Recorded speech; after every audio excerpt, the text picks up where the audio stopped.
بسم اللہ الرحمن الرحیم 21واں سبق ہے علم النحو کا، اور اس میں 3 قاعدے ذکر کر رہے ہیں کہ جب آخر میں یہ مشددہ پہلے سے مذکور ہو ایک اسم کے بارے میں شافعی، پہلے سے شافعی جو امام شافعی کا نام ہے شافعی۔ دوسرا قاعدہ ہے کس کے بارے میں؟ کوفہ تو اور مکہ تو کے بارے میں۔ تیسرا ہے مدینہ تو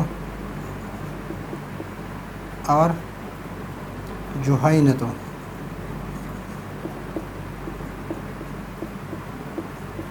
اور یہ قاعدہ، یہ دونوں ایک ہی قاعدہ ہے اس کا دونوں کا اور اس کا۔ اور تیسرا ہے علی اور نبی۔ اس کے ساتھ جب یہ نسبتیں لگائیں گے، اس کے ساتھ نسبتیں لگائیں گے تو کیا ہوگا؟ اس کے ساتھ یہ نسبتیں لگائیں گے تو کیا ہوگا؟ اور اس کے ساتھ یہ نسبتیں لگائیں گے تو کیا ہوگا؟ تو پہلا جو قاعدہ ہے وہ اس کا ہے کہ جو اسم میں پہلے سے یہ نسبتیہ ہو، پہلے سے یہ مشددہ اور یہ نسبتیہ موجود ہو، جو امام شافعی کا نام ہے امام شافعی، تو امام شافعی کے مسلک پر جو ہوگا، جو اس کی طرف جو مذہب ہے اس کی طرف نسبت ہو، تو اس کو بھی شافعی کہیں گے۔ امام شافعی اور شافعی، یہ فلاں بندہ ہے، یہ شافعی ہے، شافعی مسلک ہے، شافعی مذہب ہے، تو اس کو بھی شافعی کہیں گے، امام شافعی۔ تو اس میں یا نسبتیہ لگانے کی ضرورت نہیں ہے، پہلے سے جس میں موجود ہو تو اس میں یا نسبتیہ لگانے کی ضرورت نہیں ہے۔ تو یہ 3 نمبر قاعدہ ہے۔ 4 نمبر میں ہے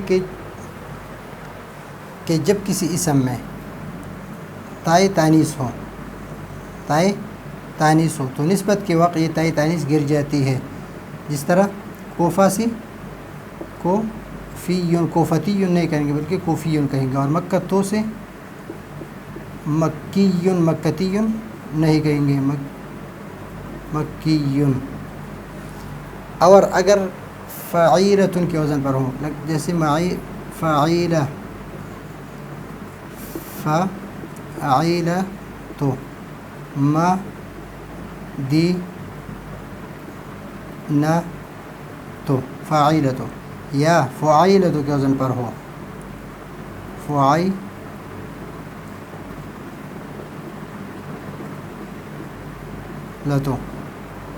تو اس کی تا کو بھی، یہ اس کی جو تا ہے یہ بھی گر جاتی ہے۔ مثلا مدینہ میں جو تا ہے یہ بھی گر جاتی ہے، مدنیون، مدنیون۔ اور جوہینیون،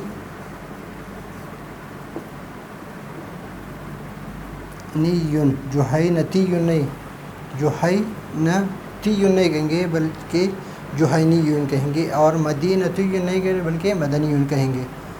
ابھی علیون اور نبیون، یہ دوسرا قاعدہ، یہ ان 4 کا ہے کہ آخر میں تا ہو، تائے تانیث ہو تو یہ گر جاتی ہے۔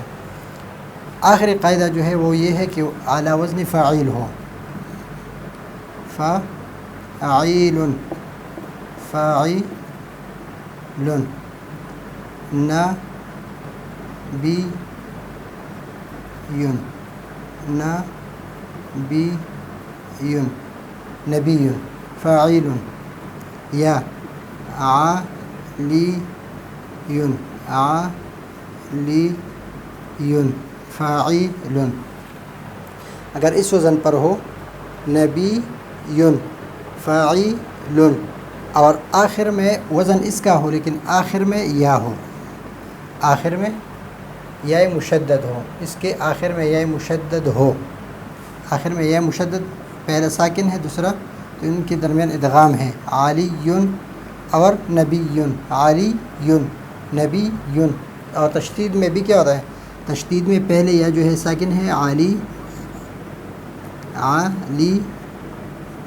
علیون، پہلے یا ساکن ہے، یہ ساکن ہے، اور دوسرے یا جو ہے اس پر یہ متحرک ہے، تو ان کو دونوں میں ادغام ہے، علیون۔ تو اس وجہ سے یہ پہلی یا جو ہے اس کو ہٹا دیں گے، پہلی یا جو ہے، اور اس کو واو سے بدلیں گے، پہلی یا کو ل اور واو سے قبل جو ہے فتحہ دیں گے، علویون، علویون، نبویون،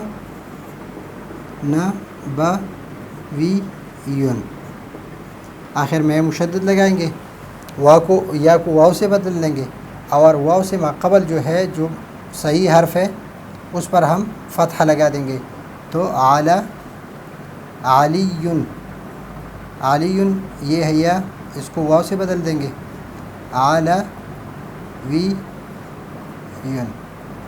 علویون، تو اس کی تعلیل جو ہے کہ فاعلن کے وزن پر ہو، اس کے آخر میں مشدد ہو تو پہلے یا کو دور کر کے واو سے بدل دیں گے، اور اس کو واو سے بدل دیں گے، اور واو سے پہلے فتحہ دے کر، واو سے پہلے لام ہے اور یا پر با ہے، تو اس کو فتحہ دے کر آخر میں یا نسبتیہ لگا دیں گے، آخر میں یا نسبتیہ لگا دیں گے، تو بنے گا علیویون، اور یہ نبیون، نبویون بنے گا، علویون اور نبویون۔ تو سب سے پہلے قاعدہ جو ہے اس